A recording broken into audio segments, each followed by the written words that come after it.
На самом деле кашель – это защитный механизм. Врачи называют его «цепной пес легких». С помощью кашля организм очищает бронхи и трахею. Кашель – это рефлекторный процесс, который защищает наши дыхательные пути. Он даже больше атрибут здоровья, чем атрибут заболевания. Если ребенок с утра и в течение дня несколько раз прокашливается, ничего страшного в этом нет.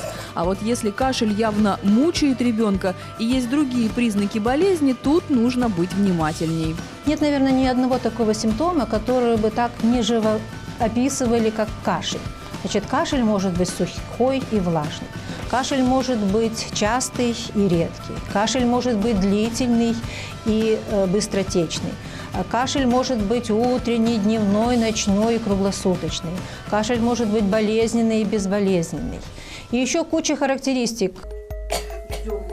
Сухой кашель. Его еще называют непродуктивный. Ребенок кашляет, а мокрота не отделяется. Обычно с него и начинаются ОРВИ и простуды. Также он может быть симптомом начала бронхита, ларингита и фарингита. Если кашель лающий, нужно вызвать врача и не заниматься самолечением. Кашель может быть вследствие бактериальной инфекции. И тогда нужно лечить бактериальную инфекцию антибактериальными средствами. Кашель может быть в результате аллергических проявлений, бронхиальной астмы. Тогда надо давать противоаллергические средства.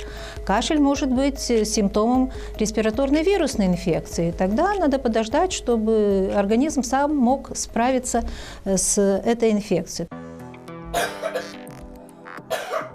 Влажный кашель сопровождается отделением мокроты. Его легко узнать по характерному булькающему звуку. Такой кашель уже называют продуктивным.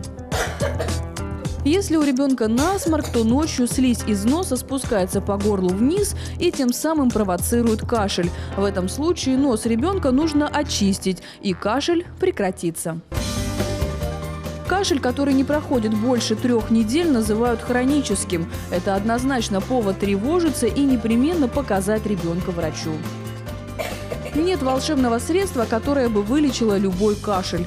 Для каждого вида кашля свое лекарство. В следующем сюжете расскажем, как и чем правильно лечить кашель.